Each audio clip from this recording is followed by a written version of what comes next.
Siang ini gue mau ngomong bukan soal model rambut, bukan soal fade, taper, atau pamit paling wangi, tapi soal mimpi yang sering kita tunda. Banyak chapster hebat di luar sana, tangannya presisi, feeling potongannya tajam, pelanggan suka, tapi sayang, mentalnya masih terkurung. Bertahun-tahun, kerja di tempat orang, datang paling pagi, pulang paling malam.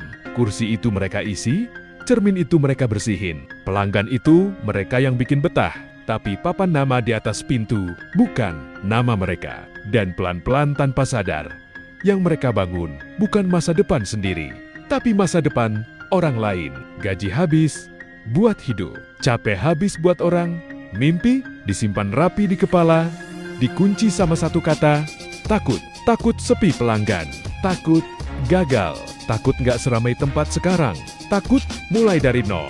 Padahal, bro, setiap barber besar yang lo lihat hari ini, dulu juga mulai dari kursi kosong. Dulu juga pernah duduk nunggu tanpa ada yang datang. Dulu juga pernah mikir, bener nggak ya jalan yang gua pilih? Bedanya cuma satu, mereka tetap jalan meski takut. Lo pikir yang bikin orang sukses itu berani? Bukan. Mereka sama takutnya, cuma mereka nggak biarin takut itu megang setir hidupnya. Setiap hari lo motong rambut orang, bikin mereka lebih percaya diri. Tapi kapan terakhir kali lo potong rasa ragu dalam diri lo sendiri? Lo ahli bikin garis rambut orang jadi tegas. Tapi hidup lo sendiri masih kabur arahnya. Kenyataannya pahit, tapi harus kita telan. Selama lo cuma nyaman di tempat orang, mimpi lo cuma jadi penonton. Lo sibuk bantu orang lain, beli kursi baru, renovasi tempat, buka cabang, sementara lo masih bilang, nanti aja kalau udah siap. Siap itu nggak pernah datang. Yang datang itu umur yang makin maju. Suatu hari, lo bakal capek bukan karena motong rambut, tapi karena nyesel kenapa dulu nggak mulai. Rezeki itu bukan cuma soal tempat, tapi soal keberanian lo naik level. Tuhan nggak cuma lihat hasil, tapi lihat langkah pertama yang lo berani ambil. Mulai kecil, nggak masalah. Tempat sempit, nggak masalah. Kursi satu pun, nggak masalah. Yang penting itu, nama lo sendiri berdiri di depan pintu.